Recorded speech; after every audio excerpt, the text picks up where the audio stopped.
মাংসে মাংস বৃদ্ধি, দুধে বৃদ্ধি বল, ঘৃতে লাবণ্য বৃদ্ধি, শাকে বৃদ্ধি মল।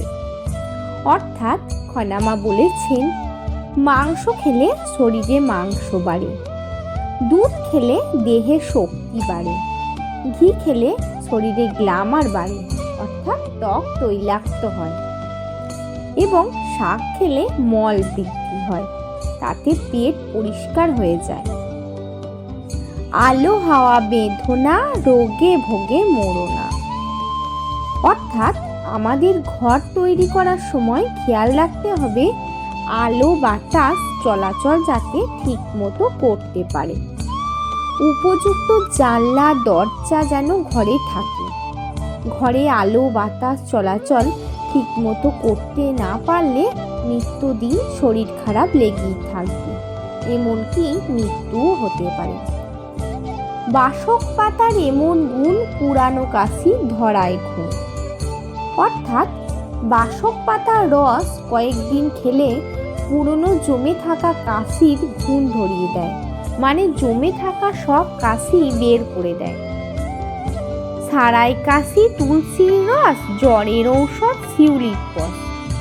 অর্থাৎ তুলসী পাতার রস যদি নিয়মিত খাওয়া যায় তাহলে বহুদিনের পুরনো কাশিও সেরে যায়, এবং শিউলি পাতার রস বেটে খেলে জ্বর সেরে যায়। কৃমি যদি সারাতে চাও কদম পাতার রস খাও। অর্থাৎ কৃমি হলে কদম পাতার রস যদি বেটে খাওয়া যায় তাহলে কৃমির হাত থেকে মুক্তি পাওয়া যায়। বেঁধে রাখো কদম পাতা, সেরে যাবে সকল ব্যথা। অর্থাৎ শরীরের কোনো স্থানে ব্যথা হলে কদম পাতা বেঁধে রাখতে হয়, তাতে ব্যথা সেরে যায় এবং সকল ব্যথা থেকে মুক্তি পাওয়া যায়।